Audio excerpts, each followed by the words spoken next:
What's going on, everyone? You're watching Ash on Comics. My name is Ash, and this is today's comic, Guardians of the Galaxy, number 9, by Donny Cates. Corey Smith, Victor Olazaba, I can't pronounce that, and David Carrillo. The big name here, the name that you have to worry about, concern yourself with, care about, whatever, is Donny Cates. This is probably the biggest star writer. Well, Hickman is kind of making a name for that with his X-Men stuff. But, you know, one X-Men title versus Donnie's writing a ton of things. Look, Donny Cates, despite that, is a star writer at Marvel. He would be a star back in the 80s and 90s. He's that good. If you can hear in the background, there's the dog drinking. Because, like I said, every time I start recording, it's like it makes him thirsty. It's the weirdest thing. So here we are with Guardians of the Galaxy. My boy, the Real Comic Stacks, got a YouTube channel out there. You probably would like it. He's got more subscribers than me. He does fantastic stuff. He's the one that got me into this book. Damn him and his $4 a month price tag that he's added to my pull list. But I will say it's $4 a month. This is not a bi-weekly title, and thank you for that. I need to stop buying these weekly titles. They're so deceiving. You jump on a book, you're like, oh, this is a cool book, I like it. And you're like, oh, that's $4, add it to my, but it's really $8 a month. You know, and in the case of, you know, some of these $5 books, you know, if you're getting House of X, Powers of X, they're $5 books, you know, that's $20 because they're weekly. You're like, oh, I'll pick this up, $20 a month. Boom. Just by adding one book. They all need to go back to monthly books. We'd all get to enjoy more titles that way. But these big companies have painted themselves into a corner, and they can't have, if they cut down, I think they realize that we won't immediately just start buying more titles. We'll just we'll relish the fact that we're spending less money. You know, we'll be able to afford other things. And so they keep the pedal to the metal and keep pushing the envelope as far as how many books we can afford to buy, because if they let off the gas, we're going to start buying less. And it's this catch-22 that's really hurting the industry, and I don't like it. So one thing I will say I like is that this book starts off with, if you look here, why am I even doing this? I should do the single page here. It starts off with an image that's the last scene from the previous book. So I was picking this book up, and because it is monthly and because I read all these other books, I was like, man, what happened last? Oh, yeah. Well, let's read it. Previously on Guardians of the Galaxy. The Universal Church of Truth has returned. Its engines, powered by the life force rather than the faith, led by the Patriarch, Star-Lord's father.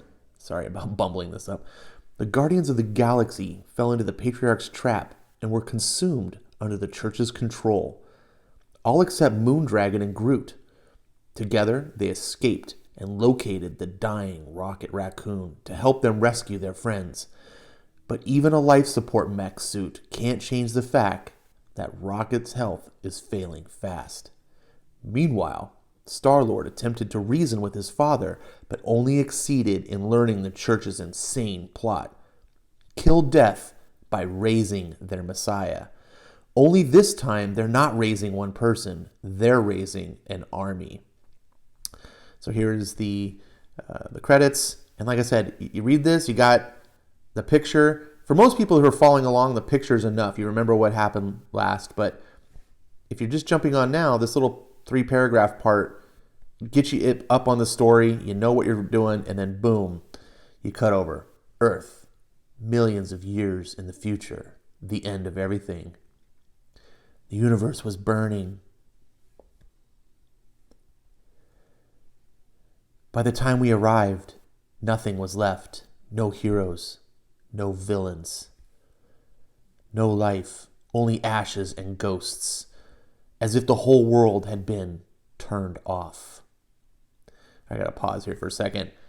Okay, I like kind of where you're going. Go in the future. Is this Earth in a million years in the future? First of all, a million years from now, these skyscrapers will not be standing. they won't be standing, well, I mean, assuming how long cities are, but if the world was to end today, a million years from now, these skyscrapers wouldn't be here. And we can presume that the world ended not too far in the future because, look, here's Spider-Man, Doctor Strange, we got Captain America, and so it just recently ended because their clothes, well, it recently ended from present day because unless Captain America, unless these heroes are all a million years old, why are they there? Why is the Xavier Institute of Fire this nicely polished sign and Wolverine's claw, Magneto's head, just sitting there for a million years? Like, what? I was like, I don't think anyone thought this through. And this is disappointing because normally this is the point where I just discount and go, nothing matters at Marvel. But this is Donny Cates, and things matter to him. Here, look, this isn't a future building because, look, it's the Fantastic Four building. I didn't even realize this as I was reading it the first time. So this is like present time. We can establish that through everything that we see. And a million years from now, everything's preserved. I just don't, whatever. Elsewhere, the oceans boiled. Devoid of life under the black sun, the waves crashed against breaches made of bone. And above it, the stars turned fallow and fell, rotten and cancerous, rejected by their creator. And then we saw it, high atop a throne of annihilation. There was death. And then we get this pretty cool one-page shot. Now, actually I was thinking about this as I was reading. This may not be Donny Cates' fault. He might have just wrote a script saying, show Earth all destroyed a million years in the future to the artist. And just here's the narration.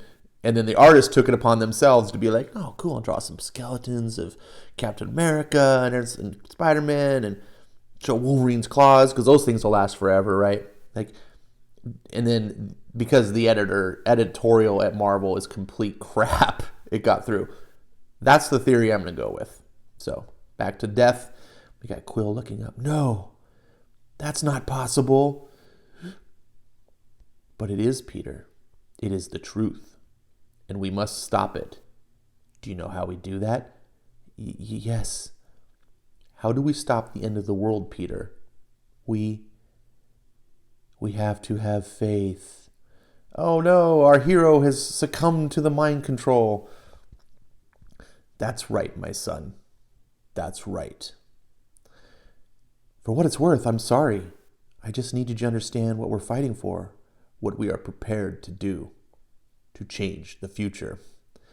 So then I got to another part and I was like, okay, so this is a fault of the writer. A million years in the future, sorry, not a million, millions, multiple millions of years in the future, something's going to happen. Who really cares, right? I presume the Earth will be destroyed in millions of years. The sun will turn into a red giant. It will expand, encompassing the entire solar system, destroying everything within it, and Earth will be gone. That's millions of years in the future. I don't care. No one on this planet cares. We all kind of, if you study science, you go, okay, that's going to happen. Why is this a big deal to these characters? Oh my God, millions of years in the future. Whatever. I'm having a hard time with this premise. Anyways, they're bad guys, so whatever. To change the future, what we must sacrifice to guard the galaxy. And then the patriarch goes off and he explains that Earth contains the highest single concentration of life energy in the universe. And that he doesn't need to drain it all. He just needs a continent or two. and that will be enough life force to rebuild their army of this being that they're going to resurrect. Which I had theorized was Thanos. I was like, okay, that's some scary ass shit. You have Thanos running around bad enough, but imagine hundreds and hundreds of Thanoses. Spoiler alert, it's not Thanos. So basically his dad says, now you know what's going on and what we, he says, I'm anxious for you to see what this new future when we fix it. And he's like, Peter says, I am too, Dad.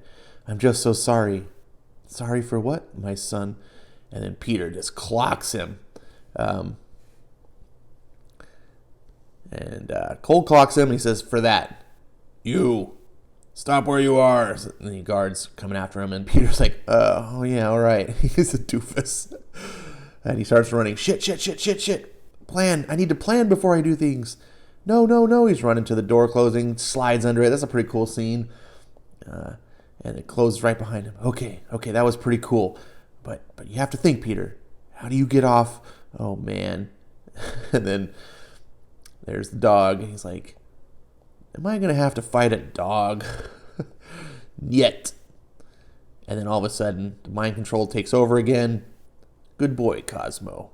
We'll take it from here. Guards. And so the patriarch captures his son, and they take him away. And this is all pretty basic story.